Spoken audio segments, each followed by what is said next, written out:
All right, and I'm now in the studio with Grace Rodnitzki, who is the Director of International Relations at the Ethiopian National Project. First of all, Grace, welcome to the studio. Thanks so much for having me.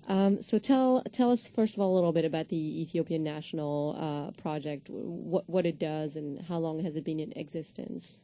The Ethiopian National Project works with the Ethiopian-Israeli community here. Just a word about the Ethiopian Jewish community. There are all sorts of stories about how it came to be. One is that it's the lost tribe of Dan. The other that the the Queen of Sheba heard of the wisdom of the King Solomon. And what's true is that for over 2,000 years they existed unknown from the rest of world Jewry. But when they always yearned of returning to Jerusalem, and so the opportunity that they had to return first in the mid-1980s and then again in 1991, they came. Today there's 131,100 Ethiopian Israelis here, and the Ethiopian National Project is working to make sure they're fully and successfully integrated into Israel. Okay. Now, did you grow up in Israel? I was born in King of Prussia, Pennsylvania. Okay. And came here 23 years ago. And the timing was such that I was here for May 24th, 1991. On that day was Operation Solomon, the incredible airlift of over 36 planes in 36 hours of 14,000 Ethiopian Jews. And that for me was a life changer when I saw the newcomers coming. And I knew that the transfer from an agrarian life to the fast-paced modern Israeli society was something that really needed work. Right. And that's really what brought me here today to the Ethiopian National Project. Okay, and how long have you been working there? I've been with ENP for 8 years, and the main work of ENP is working in the realm of scholastic assistance, youth outreach centers, and leadership programs, working with children aged 13 to 18 and the parents and the leaders who can make a difference in their lives. You know, and the work that we're doing, our organization is exceptional, mainly because it's led by the Ethiopian-Israeli community itself. The Director General, Roni Akale, himself Ethiopian-Israeli, most of the staff of ENP, also Ethiopian-Israelis, and the community itself fully involved in the work that's being carried out for it. So together we're really making a difference. Right. So tell me about the gaps between Ethiopian and non-Ethiopian communities in Israel, particularly with children, because you said you're working primarily with schooling. What are still the very big gaps, and why do they still exist? Where do they stem from?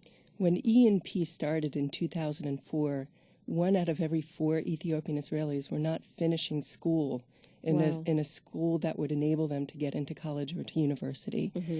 Also at the time, there was a 600% increase in juvenile delinquency files and the first criminal activity getting at a younger and younger age.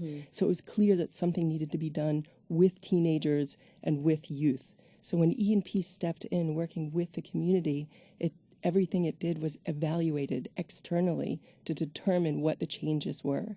Today, the dropout rate is essentially the same as the remainder of Israeli society. Wow. And the kids in our program are performing nearly as well as the general Jewish population. In other words, the youngsters who are in our program getting our scholastic assistance have really caught up and decreased all those gaps that were there before. But the children who are not in our program, not only is the gap huge, but also their performance is getting worse and worse with each passing year. Why is that? Because essentially the parents of Ethiopian Israelis often are uneducated. They came from an agrarian life, so they themselves are unfamiliar with the Israeli school system. Over 50% of the population lives under the poverty line, so they're not able to provide extra scholastic assistance to their children. And many of the parents who came here are illiterate as well. I mean, they never learned to read and write. Illiterate even in their native Amharic, and unfamiliar with the school system because they themselves didn't experience it.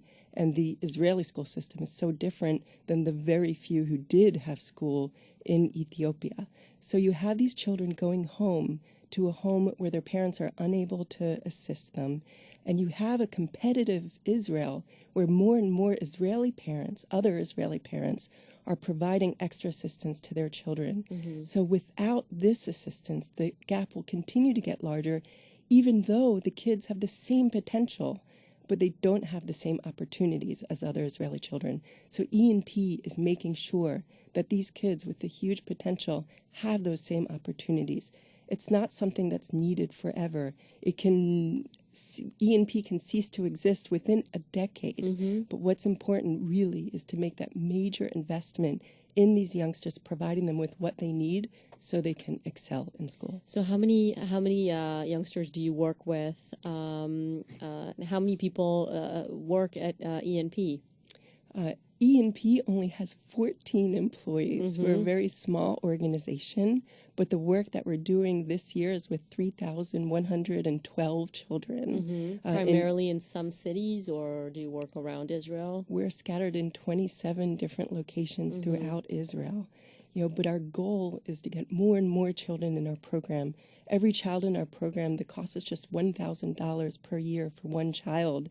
And the work of our program has been demonstrated, even just 1 year in our program, to skyrocket those children's performance so that they can really take advantage of all the opportunities that are out there for them. And where does your funding come from? The funding comes from two major areas, the first being the Jewish Federations of North America, the organized Jewish communities in North America. Who were here last week at the GA, so I'm sure you participated there. Of course, at the General Assembly, and many of those federations are true supporters of the Ethiopian National Project, those that specifically make the point to say we want our funds to go towards this effort, ENP. And the other major supporter is the government of Israel. All the different ministries that deal with the Ethiopian Jewish community, also involved from the Prime Minister's office to the Ministry of Immigration, Education, and Finance as well, supporting the work both fiscally and organizationally. All right. Grace, thank you so much. If people want to become involved, find out more, what should they do? So first of all, they should check out our website, www.enp.org.il. Okay, we would love to link. have volunteers. We would love to have supporters, and anybody who wants to know anything more about the Ethiopian-Israeli community or about ENP, please do contact us. All right. Thank you so much. I am particularly, I care a lot about the Ethiopian community. I have a lot of Ethiopian friends, and I think the work that you're doing is absolutely fantastic. So thanks for coming on to our program, and hopefully some people will listen to it and help you out. So have a wonderful weekend. Thank you.